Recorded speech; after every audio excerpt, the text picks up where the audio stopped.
श्रावण कृष्ण पक्ष की कामिका एकादशी व्रत का पारण 14 जुलाई शुक्रवार के दिन 5:33 से सुबह 8:18 तक रहेगा। कामिका एकादशी व्रत और रात्रि जागरण करने वाला मनुष्य न तो कभी भयंकर यमराज का दर्शन करता है और न कभी दुर्गत में ही पड़ता है। व्रत से संपूर्ण पृथ्वी के दान के समान फल मिलता है। यह एकादशी सब पातकों को हरने वाली है तथा इसके स्मरण मात्र से भाजपेय यज्ञ का फल मिलता है। एकादशी व्रत के पारण के पहले तुलसी माता की कथा सुनने से हरि यानी विष्णु भगवान शीघ्र ही प्रसन्न होकर भक्त के अधीन हो जाते हैं। तो आइए सुनते हैं हरि की प्रिया तुलसी माता की कथा। तुलसी महारानी नमो नमो, हरि की पटरानी नमो नमो। प्रेम से बोलिए तुलसी माता की जय हो, विष्णु भगवान की जय हो। एक नगर में एक गरीब ब्राह्मण अपने पत्नी के साथ रहता था। वह भिक्षा मांगकर अपना जीवन गुजारता था और नारायण भगवान की पूजा में लगा रहता था। वह उतना ही भिक्षा मांगता जिससे उसके व उसके परिवार का पेट भर सके। एक बार उस नगर का राजा खूब दान पुण्य कर रहा था। राजा किसी भी गरीब को अपने महल से खाली हाथ वापस नहीं जाने देता था। दूर दूर से गरीब राजा के पास आते और मुंह मांगा दान लेकर चले जाते। एक दिन ब्राह्मण की पत्नी ने ब्राह्मण से कहा कि आपने सुना राजा आजकल खूब दान पुण्य कर रहा है, आप भी जाइए और राजा से कुछ मांग कर लाइए। ब्राह्मण ने अपने पत्नी को समझाते हुए कहा, तुम तो बावरी है, हमें धन की क्या जरूरत, हमें इतना तो मिल ही जाता है जिससे हम अपना पेट भर सकें। और राजा का धन अच्छा नहीं होता, वह हमें नहीं लेना चाहिए। लेकिन ब्राह्मण की पत्नी जिद पर अड़ गई और बोली, मैं तुम्हारी एक भी बात सुनने वाली नहीं हूँ, कब तक हम कंगाली में जीते रहेंगे। तुम तो रोज माला लेकर बैठ जाते हो, अपने बच्चों को क्या खिलाएं, क्या पहनाएं। जब बच्चे दूसरे बच्चों को पहनते उड़ते और खाते पीते देखते हैं तो उनका भी मन ललच जाता है। आज तुम राजा के पास जाओ, राजा बहुत भला व्यक्ति है, वह हमें जरूर मुंह मांगा दान देगा। मजबूर होकर ब्राह्मण राजा के महल की ओर चल दिया, पर राजा उस समय महल में नहीं मिला। ब्राह्मण को वापस लौटना पड़ा। दूसरे दिन ब्राह्मण की पत्नी ने ब्राह्मण को फिर से महल भेजा, परंतु राजा फिर से महल में नहीं मिला। तीसरे दिन राजा महल में मिल गया और उसने ब्राह्मण का स्वागत किया और उसे आसन पर बैठाया और 2 दिन न मिल पाने के लिए क्षमा मांगी। राजा ने कहा, मैं आपकी क्या सेवा कर सकता हूँ? ब्राह्मण ने कहा, जो मैं मांगू वो आप दे सकेंगे। राजा ने कहा, हाँ हाँ कहिए, मैं आपका क्या सेवा कर सकता हूँ? ब्राह्मण ने निवेदन किया, महाराज मैं कुछ और नहीं चाहता हूँ, बस आप मुझे अपने पसीने की कमाई से 4 पैसे दान में दे दीजिए। ब्राह्मण की बात सुनकर राजा चौंक गया। वह सोचने लगा, खजाने में बहुत सारा धन पड़ा है, पर मेरे मेहनत की एक कौड़ी भी नहीं है। राजा ने ब्राह्मण से कहा, आप मुझे 1 दिन का समय दे दीजिए, मैं कल आपको मुंह मांगा दान दे दूंगा। ब्राह्मण अपने घर वापस आ गया। ब्राह्मणी ने ब्राह्मण को जब खाली हाथ देखा तो वह बोली, क्या हुआ, राजा ने कुछ नहीं दिया क्या? तब ब्राह्मण बोला, राजा ने कल देने के लिए कहा है। ब्राह्मण की पत्नी सोचने लगी, शायद इन्होंने बहुत सारा धन मांगा होगा और राजा को व्यवस्था करने में समय लग रहा होगा, इसलिए कल बुलाया है। दूसरी ओर राजा ने अपने राशि कपड़े बदलकर फटे पुराने कपड़े पहने और मजदूर जैसा भेष बना लिया। जब राजा की पत्नी ने देखा तब राजा से पूछा तो राजा ने सारी बात बताई। रानी बोली, मैं भी आपके साथ चलूंगी। राजा मान गए। अब रानी भी पुरानी साड़ी पहनकर आ गई। इस प्रकार राजा रानी मजदूरी की तलाश में शहर निकल गए। लुहारों की मोहल्ले में जाकर राजा ने आवाज लगाया, किसी को मजदूर चाहिए। आखिर एक लुहार ने उन्हें बुला लिया, जो पहिए पर हाल चढ़ाने की तैयारी कर रहा था। उसने राजा से कहा, देखो तुम्हें पहले खलाद धोपनी पड़ेगी और जब आग आ जाए उसके बाद घन पीटना होगा। फिर रानी की ओर देखकर कहा, तुम्हें कुएं से पानी लाकर औदी भरनी होगी और कोयले वाले घर से कोयला लेकर भट्टी में डालना होगा। तुम दोनों को दिन भर में 2-2 आने मिलेंगे। अगर काम पसंद हो तो बोलो, नहीं तो अपना नारास्ता नापो। राजा रानी लोहार के बताए काम को करने लगे। राजा खलास ढोपने लगा पर उससे काम ठीक से नहीं होता था। लोहार नाराज होकर राजा को ठीक से काम करने के लिए कहता। राजा जैसे तैसे अपना काम करने लगा। रानी भी कुएं से पानी भरकर लाने लगी।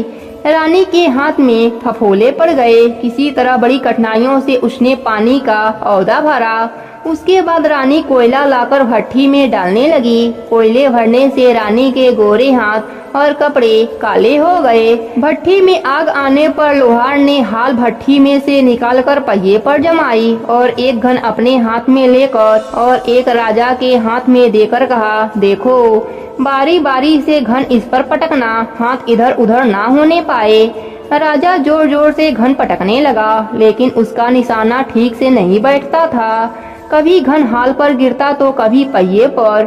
मजदूरों का यह हाल देखकर लोहाइन बड़बड़ाती हुई आई और लोहार से कहने लगी, तुमने कहां से यह नौसिखिया मजदूर काम पर लगा लिया? इनसे काम ठीक से नहीं होगा। यह मजदूर तुम्हारा सब काम बिगाड़ देंगे। राजा रानी उन दोनों की फटकार सुनते सुनते अपना काम मन लगाकर करते रहे। घन पटकते पटकते राजा का शरीर पसीने से तरबितर हो गया और जोर जोर से सांसें चलने लगी। रानी भी पानी भरते भरते और कोयला झोंकते झोंकते थक कर चूर हो गईं। दोनों ने पूरे दिन बहुत मेहनत करी। लोहार ने राजा रानी को 2-2 पैसे दिए जिसे वह बड़ी खुशी खुशी से लेकर महल में आ गए। आज उन्हें पता चला कि मेहनत की कमाई कैसी होती है। राजा ने 4 पैसे अलग रख दिया और अगले दिन ब्राह्मण को बुलाकर उसे दे दिया। ब्राह्मण राजा को आशीर्वाद देकर घर लौट आया और ब्राह्मणी से कहा, लो मैं राजा के यहाँ से दक्षिणा ले आया हूँ। ब्राह्मणी खुश होकर दौड़ती हुई आई पर उसने जब 4 पैसे देखा तो वह ठिठक कर रह गई और उन्हें दूर फेंक दिया। वह जल भूनकर ब्राह्मण से बोली, तुम जैसा दरिद्र राजा के वहाँ जाकर भी कुछ नहीं मांग पाए, शर्म नहीं आती? कहकर वह रूठ कर चली गई और बहुत देर तक बड़बड़ करती रही। ब्राह्मण ने उन 4 पैसों को उठाकर तुलसी के पौधे के पास रख दिया और सोचा जब ब्राह्मणी शांत हो जाएगी तो जरूरत पड़ने पर उठा लेगी। परंतु कई दिनों तक वह वैसा ही रखा रहा और फूल ऊपर से पत्ते गिरने से मिट्टी में दब गया। ब्राह्मण और ब्राह्मणी दोनों जन उस सिक्कों के बारे में भूल गए। कुछ समय बाद तुलसी घर में 4 पौधे उगे। चारों पौधे बहुत ही सुंदर थे। यह देख ब्राह्मणी रोज उनमें पानी डालने लगी। कुछ समय के बाद वह पौधे बड़े हो गए और उनमें फूल लगने लगे। फूल सूखने पर उनमें से मोती झड़ने लगे। ब्राह्मण और ब्राह्मणी ने कभी मोती नहीं देखा था। वह समझे कि कोई बीज है। हर रोज काफी फूल झड़ते और बहुत मोती पूरे तुलसी घर में बिखर जाते। ब्राह्मणी उन मोतियों को समेटकर घर के एक कोने में डाल देती। इस तरह वहाँ मोतियों का ढेर लग गया। एक दिन एक सब्जी वाली आई। ब्राह्मणी को सब्जी लेनी थी पर उसके पास पैसे नहीं थे। उसने सब्जी वाली से कहा, क्या तुम इन चमत्कार बीजों के बदले सब्जी दे सकती हो? सब्जी वाली ने देखा तो वह पहचान गई कि यह तो मोती हैं। उसने खुशी खुशी ब्राह्मणी को उन मोतियों के बदले उनकी मनपसंद की सब्जी देने लगी। अब से हर रोज ऐसा ही होने लगा। ब्राह्मणी और सब्जी वाली दोनों खुश थे। सब्जी वाली यह सोचकर खुश थी कि मुझे 1 पैसे की तरकारी के बदले हजारों का माल मिल जाता है और ब्राह्मणी यह सोचकर खुश थी कि इन बीजों के बदले सब्जी मिल जाता है। इस प्रकार कुछ समय बीत गया। उधर राजमहल में कई हंस थे जो मोती चुगते थे। राजा का यह नियम था, जब राजहंस मोती चुगते थे उसके बाद ही राजा और उसका पूरा परिवार भोजन करता था। एक समय राजा का राजकोष खाली हो गया। अब राजा को मोती खरीदने के पैसे नहीं थे। यह खबर पूरे नगर में फैल गई। ब्राह्मण और ब्राह्मणी को जब यह पता चला तो उन्होंने यही विचार किया कि राजा बहुत दानी और नेक दिल का है। उसने अपना सब कुछ दान कर दिया, यहाँ तक कि उसके पास खाने तक का कुछ भी नहीं है। ऐसी हालत में हमें उन लोगों की कुछ सहायता करनी चाहिए। ब्राह्मण ने ब्राह्मणी से कहा, अगर तुम कहो तो इनमें से कुछ बीज राजा को दे आऊं। तो वह कहती है कि इससे सब्जी और खाने की चीजें मिल जाती है, रोज इसके बदले सौदा लिया करती हूँ। ऐसा कहकर ब्राह्मणी एक कटोरी बीज भरकर लाई। ब्राह्मण राजा के पास पहुँचा।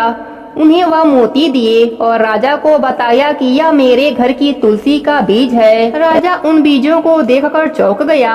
राजा उन मोतियों को हंस को दिए। राजहंस उन्हें चुभने लगे। यह देख राजा ने ब्राह्मण से कहा, एक मोती सैकड़ों रुपए का है, सच बताइए आपके पास इतना मोती कहाँ से आया? ब्राह्मण बोला, महाराज ऐसे बीज तो हमारे घर पर बहुत हैं। राजा अपने मंत्रियों के साथ ब्राह्मण के घर पहुंचा और उन चारों पेड़ों को देखा। पूछताछ में उन सिक्कों वाली बात सामने आ गई। जब पेड़ों को देखा गया तो उनके जड़ के पास वही सिक्के चिपके हुए थे। आज ब्राह्मण ब्राह्मणी को मालूम हुआ कि उनके पास लाखों करोड़ों की दौलत है, जिसे वह साधारण बीज समझते थे। ब्राह्मण ने सोचा कि मेरे लिए यह धन किस काम के। ऐसा सोचकर ब्राह्मण ने सारे मोती राजा को दान में दे दिए। राजा की आंखें भी खुल गई। मेहनत की धन की कमाई उन्हें मालूम पड़ गई। उस दिन राजा ने प्रण किया कि मैं खजाने के पैसों में से एक भी पैसा अपने खर्च में नहीं लगाऊंगा। अपना खर्च मेहनत करके चलाऊंगा। खजाने और ब्राह्मण के दान से राजा ने जनता के हित में कई धर्म कर्म के काम शुरू कर दिए। हे तुलसी माता, जैसे आपने उन सब पर अपनी कृपा करी, वैसे ही अपने सभी भक्तों पर अपनी कृपा बनाए रखना। प्रेम से बोली तुलसी माता की जय हो। विष्णु भगवान की जय हो।